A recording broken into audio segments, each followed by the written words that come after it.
প্রথমে শিরোনাম, তারপরে বিস্তারিত। উত্তরবঙ্গ সফরে মুখ্যমন্ত্রী মমতা। কেন হঠাৎ উত্তরবঙ্গে মমতা? আমি 10 বছর চালাবো, মমতার বড় ঘোষণা। ছত্তিশগড়ের নিহত 12 জন মাওবাদী। শাহরুখ সালমানের জীবন নিয়ে উদ্বিগ্ন মমতা। সাইফ আলী খানের ওপর কেন হামলা? স্যালাইন, এখনই সিবিআই তদন্ত নয়, পর্দাফাঁস স্যালাইন কাণ্ডের। ভালো থেকো, অর্পিতাকে বললেন পার্থ। কিন্তু কেন অর্পিতাকে ভালো থাকতে বললেন পার্থ? 55,000 মৃত্যুর পরে 16 মাসের যুদ্ধের ইতি হতে চলেছে গাজায়। কবে বসছে দুয়ারে সরকার শিবির? সাজ্জাদের বিরুদ্ধে পুরস্কার ঘোষণা। কি ঘোষণা করলো পুলিশ? সবার আগে সারাদিনের শীর্ষে থাকা নির্ভরযোগ্য খবর পেতে এখনই ভিডিওটিতে একটি লাইক করে চ্যানেলটি সাবস্ক্রাইব করে দিন। নমস্কার, এতক্ষণ দেখছিলেন শিরোনাম, এবার বিস্তারিত। উত্তরবঙ্গ সফরে মুখ্যমন্ত্রী মমতা। কেন হঠাৎ উত্তরবঙ্গে মমতা? ফের উত্তরবঙ্গ সফরে যাওয়ার সম্ভাবনা তৈরি হয়েছে মুখ্যমন্ত্রী মমতা বন্দ্যোপাধ্যায়। তিনি সম্ভবত 20 জানুয়ারি উত্তরবঙ্গের উদ্দেশ্যে রওনা হবেন। তবে সফর শেষে তিনি কবে কলকাতায় ফিরবেন তা এখনো স্পষ্টভাবে জানা যায়নি। মমতা বন্দ্যোপাধ্যায়ের মুর্শিদাবাদ, মালদা, আলিপুরদুয়ার ও হাসিমারা সফর করার কথা রয়েছে। এই সফরে মালদা এবং আলিপুরদুয়ারে প্রশাসনিক পরিষেবা প্রদান অনুষ্ঠানেও তিনি যোগ দিতে পারেন। এছাড়া 23 জানুয়ারি নেতাজি সুভাষচন্দ্র বসুর জন্মদিন উদযাপন উপলক্ষে হাসিমারাতে একটি বিশেষ অনুষ্ঠানে উপস্থিত থাকার কথা রয়েছে।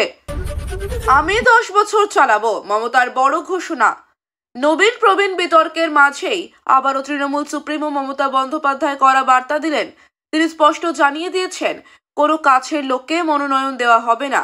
পূর্ব মেদিনীপুরের বিধায়কদের বৈঠকে তিনি বলেন, আমি দলের চেয়ারপারসন, কেউ কি ভাবছে তা নিয়ে আমার মাথা ব্যথা নেই। আমি অন্তত আরো 10 বছর দল চালাবো। আমি এবং সুব্রত বক্সী দলীয় সব সিদ্ধান্ত নেব। দলের মনোনয়ন প্রাপকের বিষয়টিও আমরা নির্ধারণ করব। ছত্তিশগড়ে নিহত 12 জন মাওবাদী দমনে ফের বড় সাফল্য অর্জন করল ছত্তিশগড়ের নিরাপত্তা বাহিনী। বৃহস্পতিবার নিরাপত্তা বাহিনীর গুলিতে 12 জন মাওবাদী নিহত হয়েছে বলে জানা গিয়েছে। এই বড়সড় অভিযানে কোনো জওয়ান হতাহত হয়নি বলে নিশ্চিত করেছেন কর্মকর্তারা। বিজাপুর, সুকমা ও তেলেঙ্গানা সীমান্তে এই এনকাউন্টার হয়। এখনো থেমে দুপক্ষের মধ্যে গুলির লড়াই চলছে। এই অভিযানের পর এলাকা থেকে বিপুল পরিমাণ অস্ত্র এবং গোলা বারুদ উদ্ধার করা হয়েছে। শাহরুখ সালমানের জীবন নিয়ে উদ্বিগ্ন মমতা। বারবার বলিউড তারকাদের ওপর হামলার ঘটনা উঠে আসায় উদ্বেগ প্রকাশ করেছেন মুখ্যমন্ত্রী মমতা বন্দ্যোপাধ্যায়। সম্প্রতি তিনি বলিউডের 2 সুপারস্টার শাহরুখ খান এবং সলমান খানের জীবন নিয়ে আশঙ্কা প্রকাশ করেছেন। তিনি বলেন, শাহরুখ খানের প্রাণের ঝুঁকি রয়েছে, সলমান খানেরও তাই। এছাড়া সম্প্রতি সাইফ আলী খানের ওপর হামলার ঘটনাও অত্যন্ত দুর্ভাগ্যজনক। বলিউড তারকাদের নিরাপত্তা নিয়ে আরো সচেতন হওয়া দরকার। সাইফ আলীর ওপর কেন হামলা? মুম্বাই পুলিশের প্রাথমিক তদন্তে জানা গিয়েছে, বৃহস্পতিবার ভোররাতে সাইফ আলী খানের বান্দ্রার বাড়িতে এক দুষ্কৃতী প্রবেশ করে। অভিনেতার ছোট ছেলের ঘরে ঢোকার সময় ওই দুষ্কৃতীকে বাধা দেন বাড়ির পারিচারিকা আরিয়ামা ফিলিপস। সেই সময় দুষ্কৃতী আক্রমণাত্মক হয়ে উঠলে অভিনেতা সাইফ আলী খান নিজে তাকে নিরস্ত্র করার চেষ্টা করেন। এই সময় দুষ্কৃতী সাইফের ওপর আঘাত হানে। পুলিশের ধারণা এটি একটি পরিকল্পিত হামলা।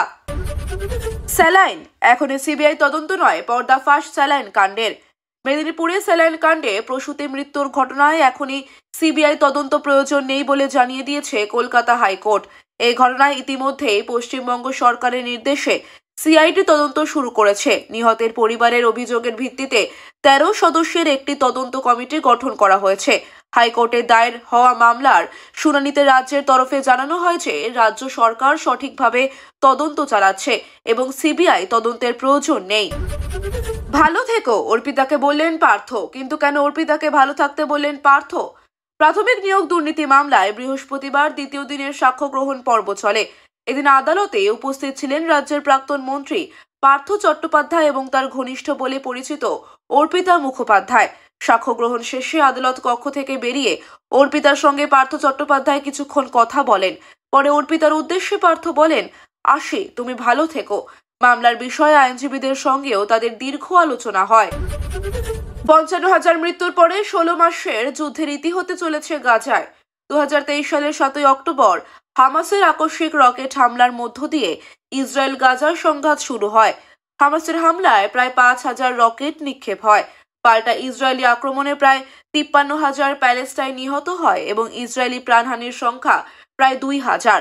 16 মাসের দীর্ঘ লড়াইয়ের পর ইসরায়েলি প্রধানমন্ত্রী বেঞ্জামিন নেতানিয়াহুর সরকার এবং হামাস একটি যুদ্ধবিরতি চুক্তিতে পৌঁছেছে। এর পাশাপাশি পণবন্দীদের মুক্তির বিষয়েও চুক্তি হয়েছে। কবে বসছে দুয়ারে সরকার শিবির?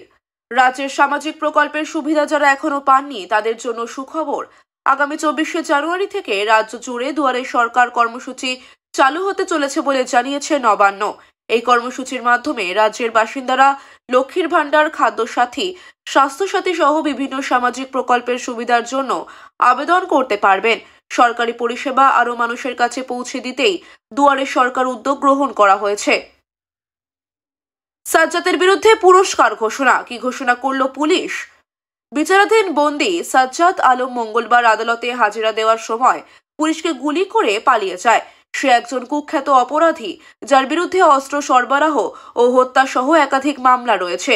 পুলিশ সূত্রে জানা গিয়েছে তার পালানোর জন্য আব্দুল মাজিদ নামে এক ব্যক্তি আগ্নেয়াস্ত্র দিয়ে সাহায্য করেছিল। সাজ্জাদকে ধরিয়ে দিতে 2 লক্ষ টাকা এবং মাজিদকে ধরিয়ে দিতে আরো 2 লক্ষ টাকা পুরস্কার ঘোষণা করা হয়েছে। গোয়ালপোখর ও আশেপাশের এলাকায় চিরুনি তল্লাশি চলছে।